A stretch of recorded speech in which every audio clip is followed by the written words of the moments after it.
Hey, family. Today I want to talk about um, some spiritual shows that are good to watch at this time. Um, it's just good to watch.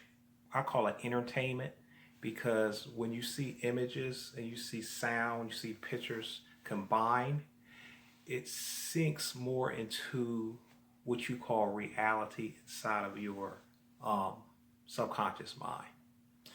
So the first show I want to talk about is called Nip Tuck. Now, Nip Tuck, I suggest this show just to as like comedy because comedy is the highest form of spirituality, and in this comedy is a lot of truth. Okay, basically this show is dealing with two plastic surgeons. Okay, these plastic surgeons are basically showing people that your life is a lie.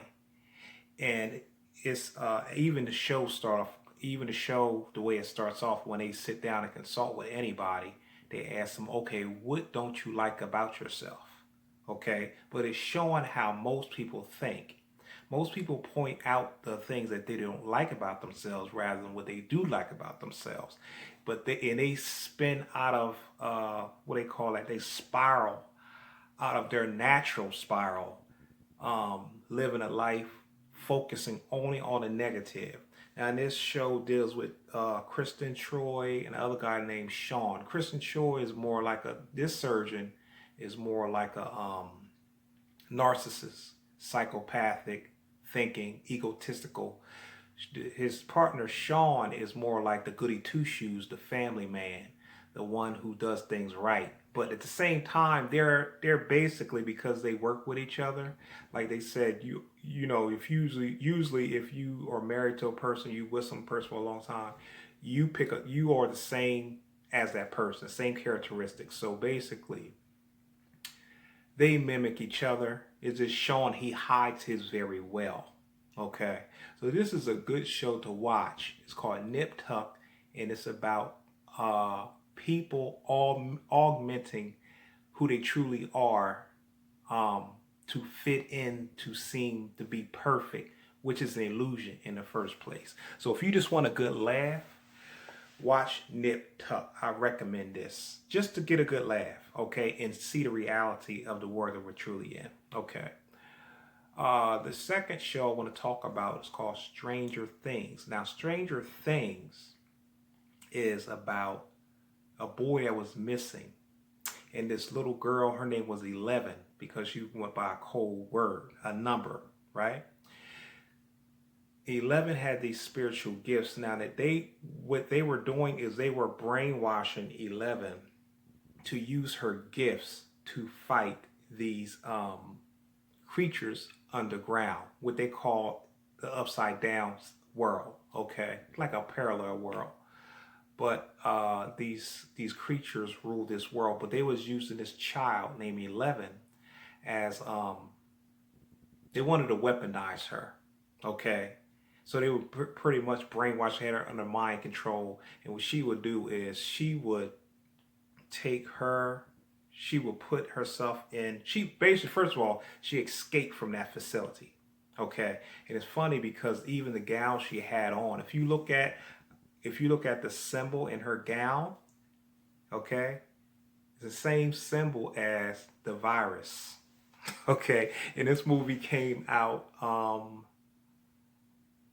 about this 3 seasons now. So this movie came out at least 3 years ago. Okay, and basically what she would do is, this boy was missing, and when she escaped, she basically helped these other children find their friend that was missing using her gifts. And she also would use to tap into this underground, not underground, but this upside down world where these monsters are, that was feeding on their friend, literally feeding their energy. That's how they stayed alive.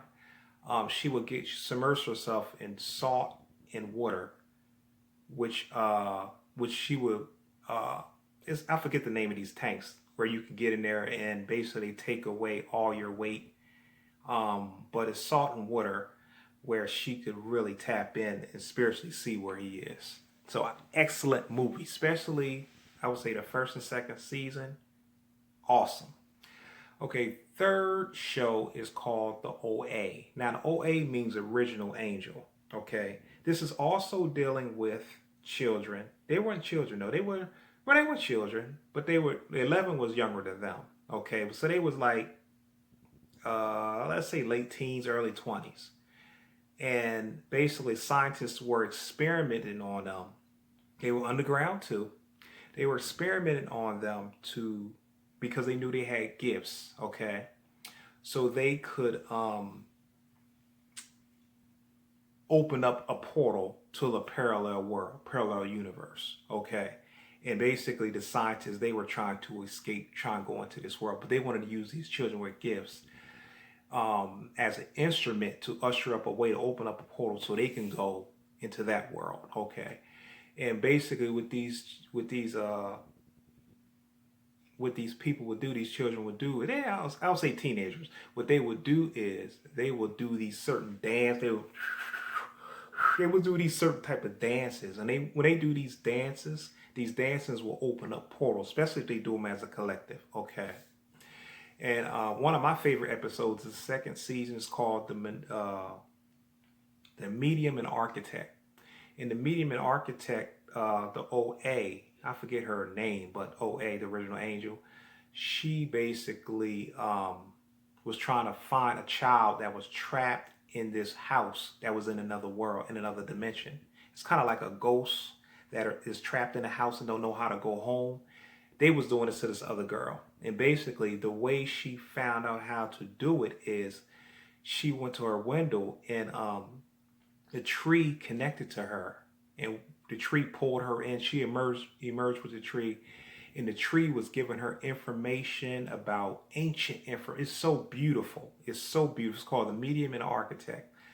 On the second season, that whole season is awesome. You know what I'm saying? But that particular one, it shows you how, when I said in my other interview, that's why I have this shirt on with the trees, and how basically the trees are our ancient teachers. They are the giants. They can teach us more than any person can teach us if we connect with them.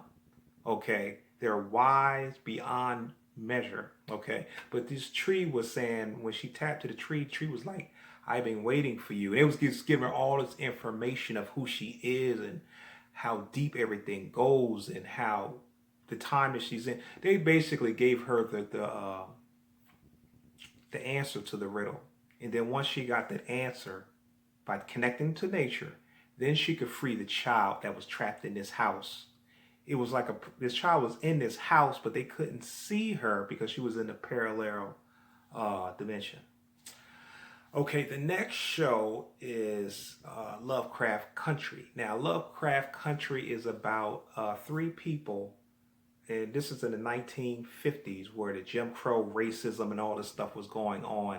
And these three people were traveling to find their father. The father was connected to the H.P. Lovecraft.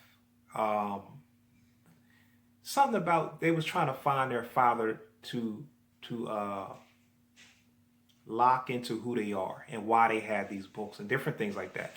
Okay, basically this show deals with magic, it deals with spells, teleportation. Also, it was these creatures called the the Shungos or something like that. And these creatures basically, based on their racism, going fighting against the cops, different like things, these creatures will come intermingle into what was going on to protect them. Okay, so they was actually protected because they was tapping into their magic. And like I always say, when you deal with your magic, nature will protect you.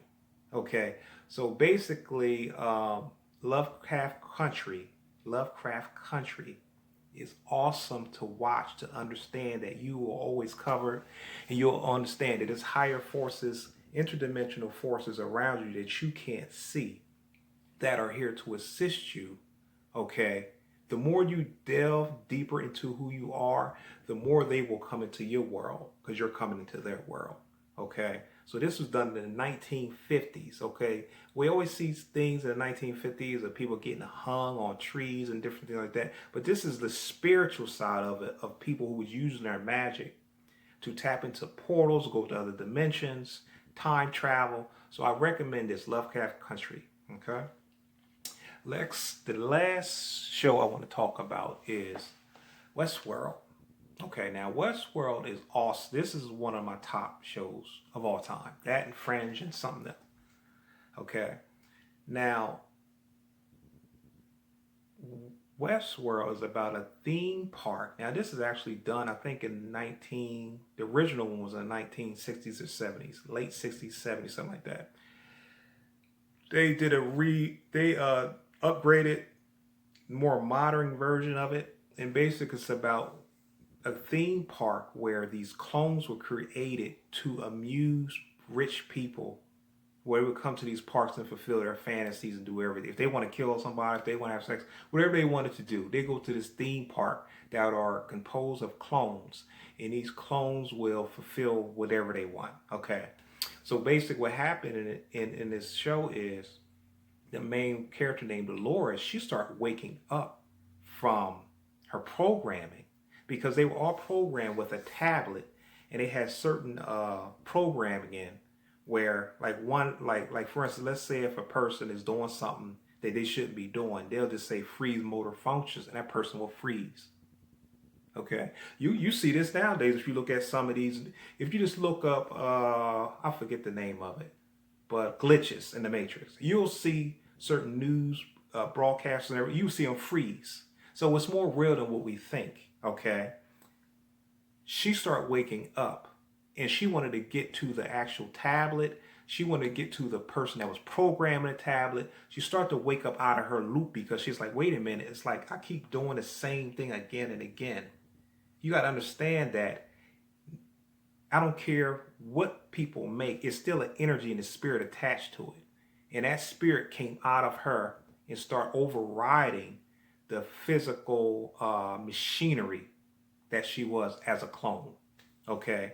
She started to rebel because she realized that I'm tired of being in this world. This is not my true world. This is not who I truly am. I want to live the real life. I'm tired of being someone else's amusement. Okay. It's like spirits and machines that are freeing themselves from this machine. And basically, ultimately, it's like rebellion against opposing forces that are dominating them to control them for their amusement. So this Westworld, awesome. I would say, again, second season finale is like a movie. It's like an hour and a half long. This describes Westworld and all it's about, okay? So I recommend these shows. It's good to watch these shows to see another perspective on what's really going on. Everything is in the shows and the movies. Okay, it's not entertainment. It's entertainment. It's designed. Hollywood, certain sectors of Hollywood have to put out the truth. They can't just leave you in darkness because that's not universal law. So they put these truths in these shows to wake you up, for you to see who you truly are. Okay, so you don't have an excuse. You can't say you didn't know. Okay, you know in your subconscious mind when you see something that you think is entertainment, but in your spirit it says, oh, something seems real about that. Okay, that's what this is all about. It's about waking up from this dream, this theme park, okay, to tap into the unlimitless nature of who you truly are, and merge with your higher self, and finally return back home. But first you got to wake up from this dream. So I just wanted to drop this video about these shows and say enjoy, especially around these holidays, and just have a good time. Just look at things from a different perspective, and you'll be amazed what starts happening into your life, because truth is more real than fiction. All right, family. Have a good one. Love you. Love and light. Peace.